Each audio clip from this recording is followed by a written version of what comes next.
كررها على خطى الركراكي إبراهيم عبد القادر دياز، يثير عاصفة في المغرب واستقبال تاريخي من الجماهير.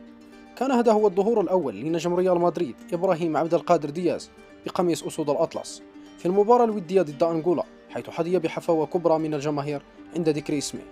إبراهيم يستمتع بالحياة بالفعل في تدريبات المغرب، لكن الظاهرة الأبرز حين وصل إلى أرض الملعب كانت تتعلق أيضا باسمه.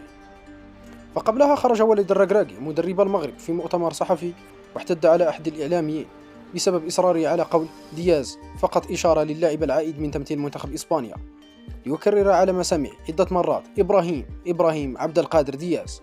معلق المباراة التقط الخيط وكرر مناداة اللاعب باسمه الثلاثي إبراهيم عبد القادر دياز، مما أثار تفاعل ساخر من رواد منصات التواصل الاجتماعي وتحديدا إكس.